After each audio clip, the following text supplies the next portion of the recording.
Briella Chigundu muwala wa Farida Nakaziwe anti kati ono si wakuva mu kamera era mwenna abadde bawuza omwana kitumujja mu kamera akyali mwana muto biki nkujjukiza nti mukwano omwana ono ayina endorsement ziringa 2 right now zetumanyiko era nga ayina okubeera nga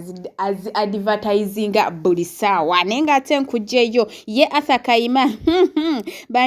abantu bangi mwatotomuka omugambo mbu neera yeyagala ne Lighton naye mukwano olunaku lwegulo gabadde mazaalibwa gabba wa Lighton era n'ava na posting ambu happy birthday muko enjoy yodde kakati mwabali balowooza nti no yeyagala ne Lighton mbu era kantu ke biki baddiya omugambo gubeere mutono naye nga ye Nakankaka muyina maasawo hanti abantu bangi bagamba mbu neera mulwadde wa sikosero mbu ayina ne sirimu mukazi wattu avuddeyo ne yeewozaako era nga ngenda ba mukutuusaako mu maasawo wamu n'ensonga lwaki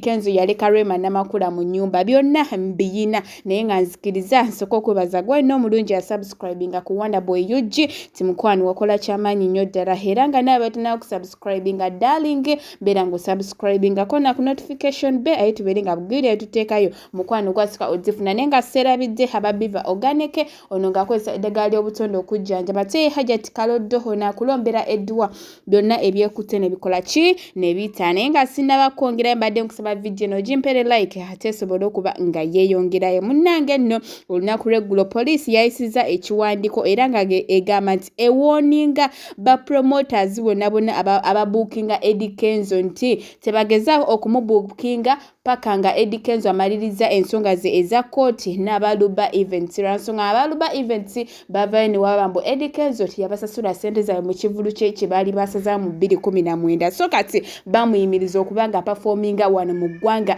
Uganda era nga ba promoters bonna babalabudde gwenagezaako okwagala okuba nga bookinga Kenzo mukwano ebibye bibi mujjira mulindako naye ate ye Kenzo yavuddeyo n'agamba mbu poliisi erimba kakati nze naawe n'ebinaabisinzeekawo njabba nkola ki njabba mbikuleetera naye nga ensonga lwaki Kenzo yaleka Rema mu nnyumba njirina maasawo ngenda bangi kutuusako manyi yali yagamba mbu ensonga z'omu maka ge tagala zireeta mu kamera naye mukwano bino saana nga obyewuliriddeko wasenguke wakano oleka Rema mu nnyumba n'osenga ewala n'omuleka mu nnyumba ekyo kye bayita kye wakola we agreed nti kiganye tusoke tukiwe mu kadde nali muwadde mu time actually kuba twatwalina kansoke nkuwe mu time tulabe and ntwewamu obudde I had to move out because I'm the guy and bali bakyala twali tubeerayo naye ne family ye ate nga family ye erimu bakyala okusinga nga sobola kugamba bakyala nti mugende ate nze omusajja hasla sigale nze nalina okufulumanga omusajja ngende ntobe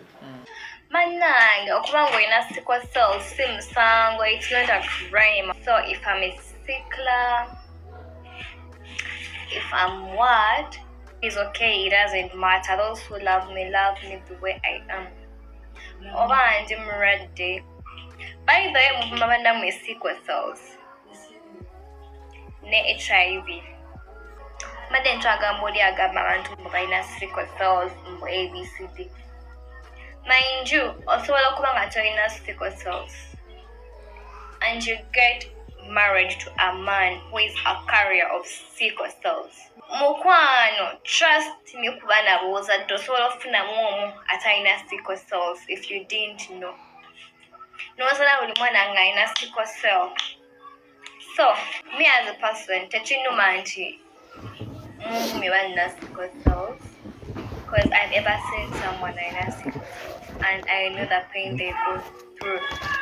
And telling muntu alina sickle cells asobola kutuuka myaka gy'ennina if you didn't know. Mango omuntu nti olina siriimu nti gw'olina sickle cells nti gw'olina cancer, you don't know what the future holds for you. Fine osobola kuba nga tokirina